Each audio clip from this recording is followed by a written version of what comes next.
Regresamos aquí a esta entrevista que tenemos con nuestro hermano Gabriel Collazo, ¿verdad? Y psicólogo, que nos está ayudando, ¿verdad?, a comprender un poco más esta situación que todos nos ha tocado atravesar. Y nos quedamos en la pregunta, Gaby, de las herramientas, las herramientas que tenemos, ¿verdad?, a nuestra disposición, que muchas veces no las podemos ver porque la situación nos agobia, es como una nube que no podemos verla, pero en realidad están las herramientas. Definitivamente. Entonces, mientras estábamos, ¿verdad?, hablando fuera del aire, nos hablaste de la historia de Abraham y de Isaac cuando lo fueron a sacrificar. Sí. Para que nos comente sobre eso. Sí. Te estaba comentando ¿verdad? Y para las personas que nos estarán viendo, la historia de Abraham tiene una historia extremadamente interesante, y una de las técnicas que quiero abundar sobre ella. Inicialmente, cuando Abraham, Dios le pide, ¿verdad? Y todo Abraham se conoce como el padre de la fe. ¿Y por qué era el padre de la fe? Por la fe que había puesto en el Señor y para la confianza que había tenido en el Señor. Y para eso, ¿verdad?, el título de el padre de la fe es porque Abraham en un momento dado decidió, y Dios le dice, sacrifícame a tu hijo. Y Abraham fue a sacrificar a su hijo. Llevó a su hijo Isaac para sacrificarlo. Y cuando lo llevaban, ¿verdad?, pudo haber la incertidumbre, pudo haber sentido miedo, pudo haber sentido muchas emociones, como ya hemos mencionado anteriormente. Y decía, pero ¿cómo la promesa que Dios me dio, ya Dios me está pidiendo aquello que me había dado en un momento dado? Pero la pregunta de Isaac era la interesante. Padre, ¿dónde está el sacrificio? Uh-huh. ¿Y cuál fue la respuesta de Abraham? Dios proveerá. Dios le dijo, Dios proveerá en el futuro. En el futuro. En el futuro. Así que yo no sé qué va a pasar mañana. Exacto, en el futuro. Pero Dios tiene el control de mi mañana. Amén, amén. Dios tiene el control y Dios sabe lo que va a ocurrir, aunque yo no sé lo que vaya a pasar. Así que llevan al lugar, comienza a preparar el lugar, y cuando me imagino Isaac se percata que quien era el sacrificio, él era el que iban a sacrificar. Así que todo el mundo habla de la historia de Abraham y de pero ¿cómo se habrá sentido Isaac él ser el sacrificio? Terrible, no. Sin las herramientas no se sentía, y en las manos de su papá, que él tenía que someterse a él prácticamente. Así que Isaac comenzó a tener desesperación también, angustiarse, y decía, pero papá, ¿cómo es que tú me vas a sacrificar? Y al momento de que Abraham comenzara, ahí vino el ángel y lo detuvo. Y le dijo, no, de esta manera he podido probar tu fe. Así que una de las primeras técnicas que nosotros como personas tenemos que aprender a desarrollar es la fe. ¿La fe en quién? En Dios. En Dios. Y esa fe va acompañada de la autoconfianza. Tremendo. De esa confianza que yo tengo que tener en mí mismo, y esa confianza que yo la deposito, la coloco en Dios. Así que la primera técnica, y trayendo un marco de referencia bíblico que es necesario en estas circunstancias que estamos atravesando cada uno de nosotros, es la fe, la confianza en Dios y la confianza que tenemos que nosotros de aprender a desarrollar en nosotros mismos, apoyada ¿en quién? En Dios. En Dios. En Dios. Así que esta historia nos muestra que la primera técnica que tenemos que todos nosotros aprender a desarrollar de vital importante es la fe y la confianza en Dios. Ahora, a esto, ¿verdad? Le vamos a estar proyectando una imagen. Sí, sí.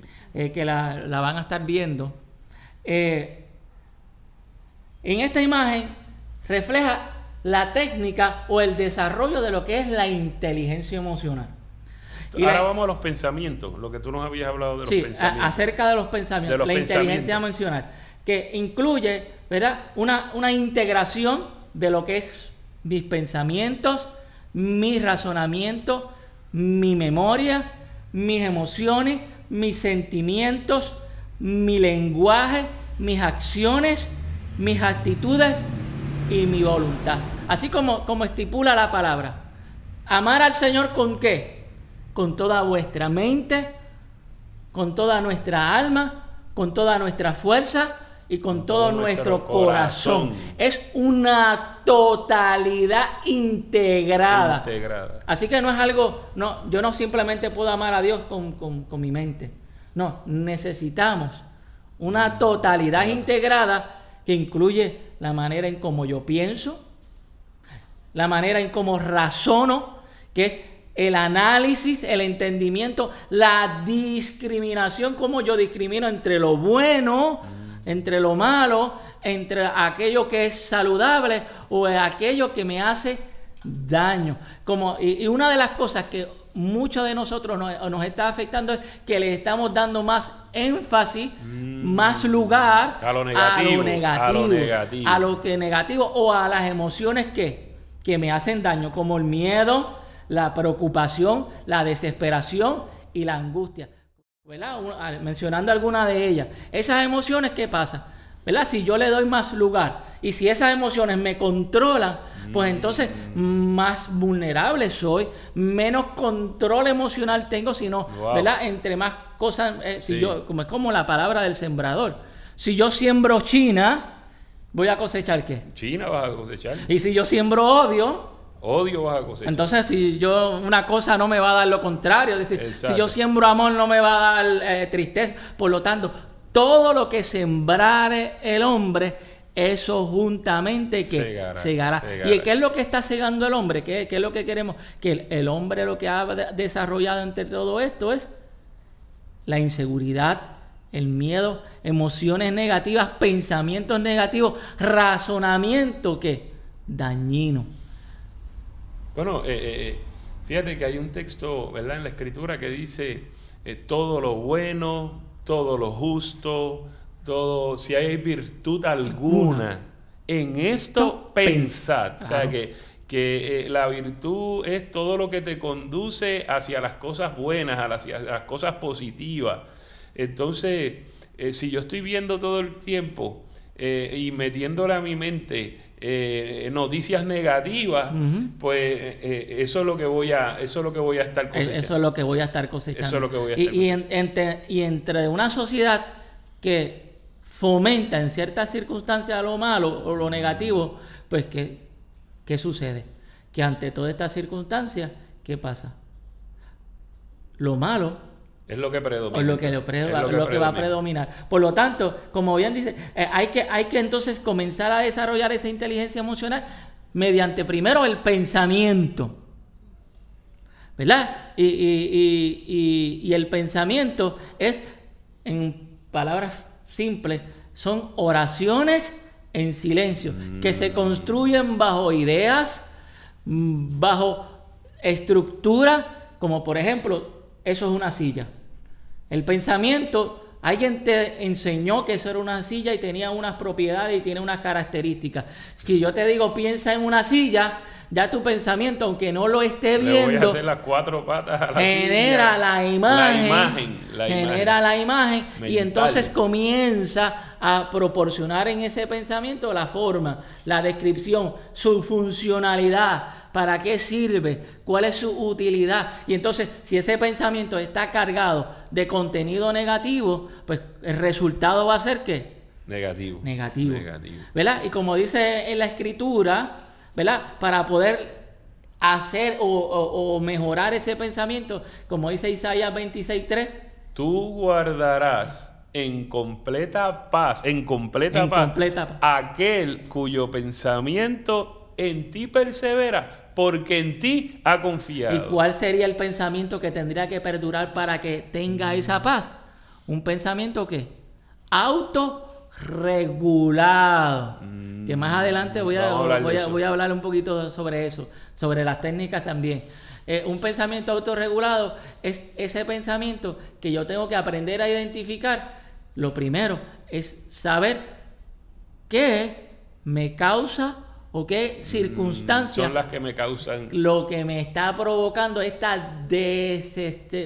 Ese desbalance o ese desequilibrio, que es lo que estamos hablando de la homeostasis. Si yo no tengo ese balance en mi pensamiento y si está totalmente inclinado hacia cosas negativas, mi actitud, mis acciones van a estar pero totalmente dirigidas hacia lo negativo, o hacia lo dañino, o hacia aquello que no produce absolutamente nada saludable. Así que esto es muy importante para poder nosotros comprender y desarrollar técnicas que sean, en vez de en contra, sean a nuestro favor. Por eso la palabra dice: yo voy a estar con nosotros, no voy a dejarlos desamparados. Por eso Él nos dio esa cobertura como Padre, para protegernos, para enseñarnos, para instruirnos, para dirigirnos. Y esa guianza se da mediante ¿quién? El Espíritu Santo. Amén. Por eso dice que el ángel de Jehová acampa alrededor de los que le temen y los defiende. Que no estamos solos. No. Y eso es una de las cosas que nosotros tenemos que entender, que no estamos solos, que aunque estamos pasando por momentos de dificultad, de cierta ansiedad, de cierto temor, Dios está con nosotros. Y es una promesa de Dios. Totalmente. Que Dios va a estar con nosotros en todo tiempo. Todos los días hasta el fin del mundo. Hasta el fin del mundo. Así que el pensamiento me lleva al razonamiento. Es decir, a discriminar, a aceptar lo bueno y se supone que a rechazar lo malo. Pero, ¿verdad? Vivimos en una sociedad, en un mundo, tanto personas, y aunque usted no lo crea, muchas personas que fomentan la palabra están viviendo en mucha angustia, en mucho dolor, y no han aprendido a depositar toda su ansiedad sobre Él. Así que la memoria, y esto y es algo que la gente a veces, pero la memoria es, para mí, la memoria es el origen de muchas cosas. Es lo que te da la información o la capacidad de almacenar cualquier experiencia presente, pasado o futuro. Y la memoria hay 3 aspectos, 4. Una está la memoria a largo plazo, memoria inmediata, memoria a corto plazo. Eso es como las computadoras. Como una computadora. Esto es como una computadora, como la que yo tengo ahí, lo mismo. Literalmente. Eso es como una gaveta que usted coloca ahí una información o una ropa y luego usted va donde ella y la saca de ahí. La saca de ese archivo. Ese banco de información. El banco de información. Donde está la memoria sensorial, donde a través de los estímulos es donde tú interactúas. Y entonces los estímulos son los sentidos, lo que yo escucho, lo que yo olfato, la vista. Los 5 sentidos. Los 5 sentidos son nuestra apertura hacia nuestro ambiente, hacia el conocimiento, hacia todo. Porque la palabra dice, por el oír es que viene ¿qué? La fe viene por el oír la palabra de Dios. El oír, la palabra, proviene la fe. La fe. Entonces estamos, el sentido, el oído hace que comprendamos el lenguaje. Porque si tú no aprendes a escuchar, jamás puedes articular un lenguaje. Así que todo está interconectado. Por lo tanto, ¿verdad? Para poder desarrollar técnicas, tengo que desarrollar esta inteligencia emocional. Y la inteligencia emocional la inteligencia emocional es la habilidad especial de percibir, entender, comprender y controlar todos los estados emocionales propios y de los demás. Así que, y tiene 6 habilidades clave. Número 1, el conocimiento de uno mismo. Número 2, el autocontrol. Número 3, la automotivación. Número 4, la empatía. Número 5, la autoconfianza. Y número 6, una actitud positiva. Cuando yo comienzo a desarrollar todos esos componentes, como ya dije, en mi pensamiento, en mi razonamiento, en mi memoria, en mis emociones, en mis sentimientos, en mis acciones, en mis actitudes, en mi lenguaje, en mi voluntad, en mucho lo que tengo que trabajar. Sí. Pero en la medida que lo voy trabajando, me voy autorrealizando. La autorrealización que me lleva a pasar ¿de qué? De una etapa a otra, me lleva a aprender. Es como cuando dice de gloria en gloria y de triunfo en triunfo. Paso de algo y lo aprendo, lo desarrollo y lo mejoro, y así sucesivamente, ¿verdad? Y cuando uno comienza a desarrollar todas estas herramientas, comenzamos a tener, ¿verdad?, una bienaventuranza. Somos bienaventurados. Somos felices. Cuando nos encontremos en situaciones, Amén. Cuando nos encontremos llorando, bienaventurados los que lloran porque recibirán consolación. Bienaventurados los pobres en espíritu porque de ellos es el reino. Recibimos esa bienaventuranza porque comenzamos a tener herramientas que son útiles para nuestro día a día, para nuestro entorno, para todo. Gaby, hablaste de la actitud positiva, pero quiero tomar un tiempo, ¿verdad? Porque Sí. el tiempo apremia y en el próximo segmento vamos a estar tocando la actitud positiva hacia la Biblia, hacia la palabra de Dios, para que nos toques un poquito. Claro que sí. Eso. Queremos darle las gracias, ¿verdad?, a los hermanos y amigos que nos escuchan. En un próximo segmento seguiremos con este tema de la homeostasis, ¿verdad? Ese equilibrio, ese balance que debemos tener para mantenernos saludables. Y nuestro hermano Gabriel Collazo, ¿verdad?, hermano en la fe y psicólogo, nos está abundando sobre este tema que yo sé que está siendo de beneficio a cada uno de ustedes, a mi vida personal, a mi familia, y son temas que tenemos que abundar, que tenemos que comprenderlos, de cómo trabaja el ser humano. Trabajamos, tenemos emociones, no se sienta mal porque se pueda sentir triste en un momento, no se sienta mal porque pueda hasta sentirse deprimido. Son episodios que pueden llegar, pero Dios nos ha dado las herramientas para superarlo, como hizo con Elías. Gabriel, él estaba allí en aquella cueva y él, ¿qué haces ahí? O sea, que Dios siempre se les revela al hombre y Dios siempre quiere sacar al hombre a bendición. Así que en el próximo segmento estaremos tratando sobre estos temas. Dios me los bendiga, Dios me los guarde y adelante con Cristo.